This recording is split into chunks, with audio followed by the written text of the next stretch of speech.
নমস্কাৰ সন্মানীয় কৃষক বন্ধুসকল, মই হাতীমে আজি আকৌ পুনৰে আপোনালোকৰ মাজলৈ উপস্থিত হ'লোহি।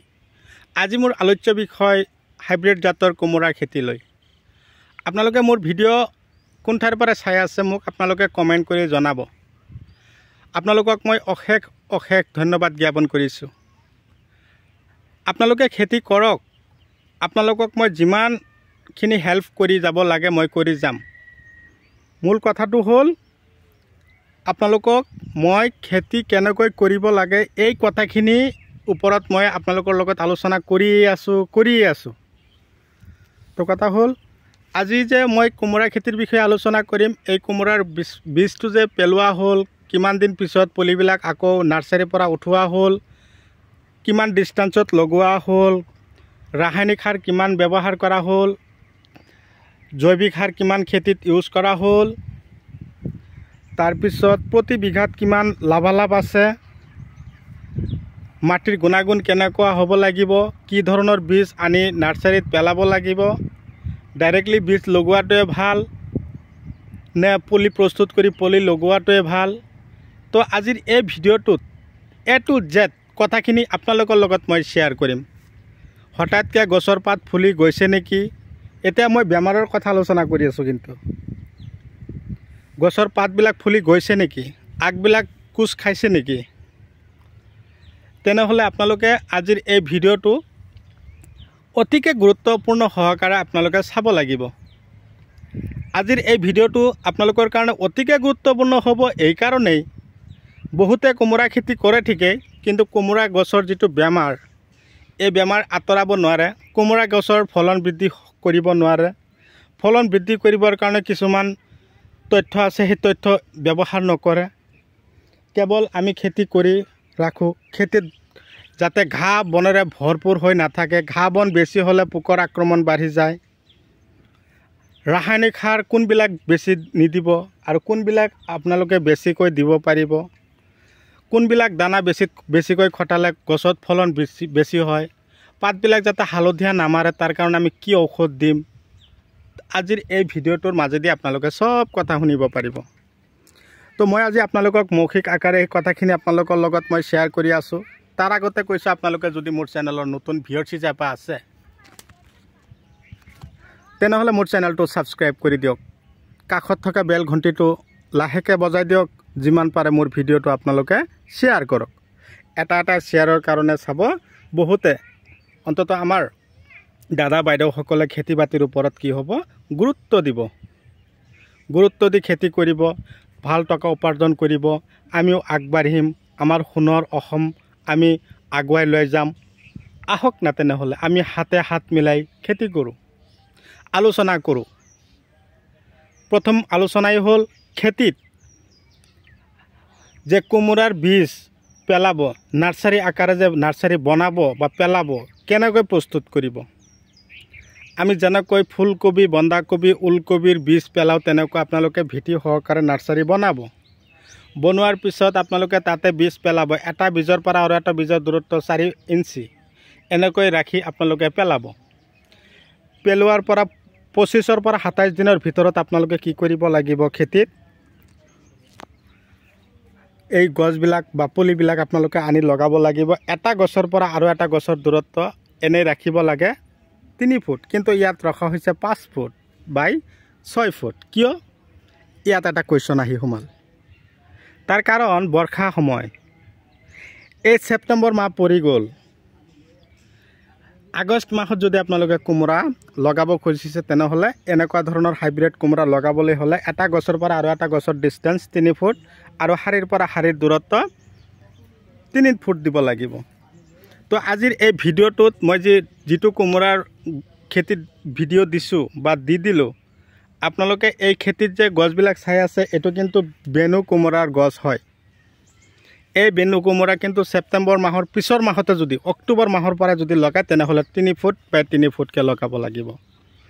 কিন্তু ছেপ্টেম্বৰ মাহ আৰম্ভ হ'ল, গছত গৈ চাং পালে, ফলন আহিবলৈ ধৰিলে, কিন্তু 6 ফুট বাই 5 ফুট যে লগোৱা হ'ল, তাৰ কাৰণটোৱে হ'ল বৰ্ষা সময়। এতিয়া গছৰ গ্ৰ'থ বেছি হ'ব, ঠাণ্ডাৰ প্ৰকোপ নাই, গৰম, সেইকাৰণে গছবিলাক অলপ পাতলকৈ লগাব লাগে। অলপ পাতলকৈ লগালে গছত ফলন বেছি হয়। আৰু গছত ফলন বৃদ্ধিৰ বাবে দানা কোনবিলাক দিব, গছত কি কৰ্ম কৰিব লাগিব, তাৰ আগতে মই আলোচনা কৰিম। আকৌ গুৰিলৈ গুচি গৈছোঁ। খেতিত এনেকুৱা ধৰণৰ পুলিবিলাক লগোৱাৰ আগতে আপোনালোকে মাটি ধুনীয়াকৈ হাল মাৰি চহাই ধূলিময় কৰি তাৰপিছতহে আপোনালোকে প্ৰস্তুতি ল'ব।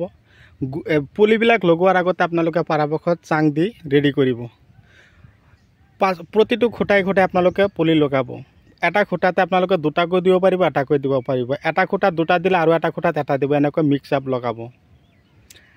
লগোৱাৰ আগতে আপোনালোকে প্ৰতি বিঘাত super phosphate 35 kilo, potash 10 kilo, urea 10 kilo, DAP 10 kilo আৰু চূণ 10 কিলো প্ৰতি বিঘাত দি ধুনীয়াকৈ হাল মাৰি চহাই তাৰপিছত আপোনালোকে লগাব পুলি। পুলিৰ বয়স যাতে 27 পৰা 30 দিন এইখিনি সময় পাৰ হৈ নাযায়, লক্ষ্য কৰিব। এতিয়া আলোচনা কৰিম, লগোৱা শেষ হ'ল, গছবিলাক বা গছটোৰ বয়স 15 বা 10 দিন হৈ গ'ল, তেতিয়া আপোনালোকে স্প্ৰে কৰিব লাগিব ইনছেক্টিচাইডৰ ঔষধ। ডাষ্টাৰ, ডাহাত, গ্ৰাছিয়া, চিমোডিছ, লুব্ৰিঅ, বহুতকেইটা নাম কৈছোঁ, মনত ৰাখিব। পাতবিলাক হালধীয়া মাৰি দিয়া, ডাষ্টাৰ স্প্ৰে কৰিব। পাতবিলাক ফুলি যায়, গ্ৰাছিয়া দিব। আগবিলাক কেঁচুৰি দিয়ে, চিমোডিছ স্প্ৰে কৰিব। উৰণীয়া পোকে ডিষ্টাৰ্ব কৰিছে, ৰিলিক স্প্ৰে কৰিব। পাতবিলাক কলা আৱৰণ পৰিছে, লখণ্ডি স্প্ৰে কৰিব। গছত ফলন কমি গৈছে, হুমিপ্ৰ দানা দিব। গছৰ ফলন কমি যোৱাৰ পিছতো গছৰ শিপাবিলাক ডিষ্টাৰ্ব হৈ আছে, নানান ধৰণৰ সমস্যাত পৰিছে, তেনেহ'লে আপোনালোকে কি কৰিব লাগিব, সেই সময়তে আপোনালোকে বায়'গোল্ড, তাৰপিছত ৰটেক্স এইবিলাক দানা দিব। আৰু সেই দানাবিলাকৰ লগতে 1 কিলো প্ৰতি বিঘাত 95 1 কিলো দানা দি দিব। এতিয়া মই যাম ফলনৰ ফালে। ফলন কমি গ'ল কিয়? শিপাৰ কথা ক'লোঁ, গছৰ পাত কচুৰি মাৰি দিছে, সেইটোৰ কথা ক'লোঁ। এতিয়া ফলন কিয় কম হয়? কিয় কম হয় তাৰ কাৰণে মই আলোচনা কৰি আছোঁ। এইটোৱে যে আপোনালোকে গছ বা পুলি যে লগালে, পুলি লগোৱাৰ পিছত আগ এটা ওলায়, এইটো আগে হ'ল 1G। গছ চাং পোৱাৰ লগে লগে আপোনালোকে সেই গছৰ আগটো, গছ চাঙত 2 হাত বা 2.5 হাতকৈ আগবাঢ়ি গৈছে, তেতিয়া আপোনালোকে সেই গছৰ মেইন আগ যে আছে এনেকুৱা, এইটো আপোনালোকে আগটো কাটি দিব, সেইটো হ'ল 1G। 1Gৰ পৰা নানান ধৰণৰ শাখা প্ৰশাখা ওলাব, সেইটো হ'ল 2G। আৰু সেইবিলাক শাখাৰ পৰা আৰু শাখা প্ৰশাখা ওলাব, সেইটো হ'ল 3G। এনেকৈ ওলাইয়ে থাকিব, আপোনালোকে চাব পাৰিব যিমান শাখা ওলাব। কিন্তু আপোনালোকৰ মূল কৰ্মটোৱে হ'ল মেইন গছৰ আগ যিটো, সেইটো কৰ্তন কৰি দিলেই হ'ল বা কাটিং কৰি দিলেই হ'ল। নিশ্চয় বুজিব পাৰিছে বা নিশ্চয় আপোনালোকৰ লগত মই আলোচনা কৰিব পাৰিছোঁ। আপোনালোকৰ দানা লাগে, ঔষধ লাগে, আপোনালোকৰ ফালে বিচাৰি পোৱা নাই, আপোনালোকক মই ডিছক্ৰিপশ্যনত, থাম্বনেইলত বা মোৰ এই চেনেলত যিমান ভিডিঅ' দিছোঁ, প্ৰতিটো ভিডিঅ'তে প্ৰায় ডিছক্ৰিপশ্যনত নাম্বাৰ দি দিছোঁ। আপোনালোকে নাম্বাৰ সংগ্ৰহ কৰিব, থাম্বনেইলত দি দিছোঁ, ইয়াৰ পৰা সংগ্ৰহ কৰি মোক ফোন মাৰিব। আপোনালোকক মই দানা ঔষধৰ যোগান ধৰিম। কেৱল আপোনালোকৰ কৰ্ম এটাই, খেতি কৰক। মাজে মাজে ডুং দি দিব, কিন্তু খৰাং বতৰ আমাৰ সন্মুখত আহি আছে। এই খেতিটো যে আপোনালোকক দেখুৱাই আছোঁ, এইটো কিন্তু শীতকালীন কোমোৰা। এতিয়া অক্টোবৰ মাহৰ পৰা যে লগাব এই বেনু কোমোৰা, কিন্তু ছেপ্টেম্বৰ মাহৰ পৰা কিন্তু বিকা আৰম্ভ হৈ গ'ল। আমাৰ মানুহখিনি বৰ্তমানে কিন্তু এডভান্স হৈ আছে, এডভান্স খেতি বাতিত বহুত আগবঢ়া হৈ গৈছে। ছেপ্টেম্বৰ অক্টোবৰ মাহত গুটি দিব লাগে, কিন্তু এতিয়া কোমোৰা বিকিব, সেইকাৰণে বহুত এডভান্স। আমাৰ খাৰুপেটীয়াৰ খেতিয়কসকল বহুত আগবাঢ়িছে, আপোনালোকেও আগবাঢ়িব লাগিব।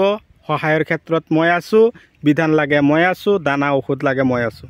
কেৱল আপোনালোকৰ কৰ্ম খেতি কৰি যাওক, আপোনালোকৰ কৰ্ম আপোনালোকে কৰক, টকা উপাৰ্জন কৰক, সফল হওক।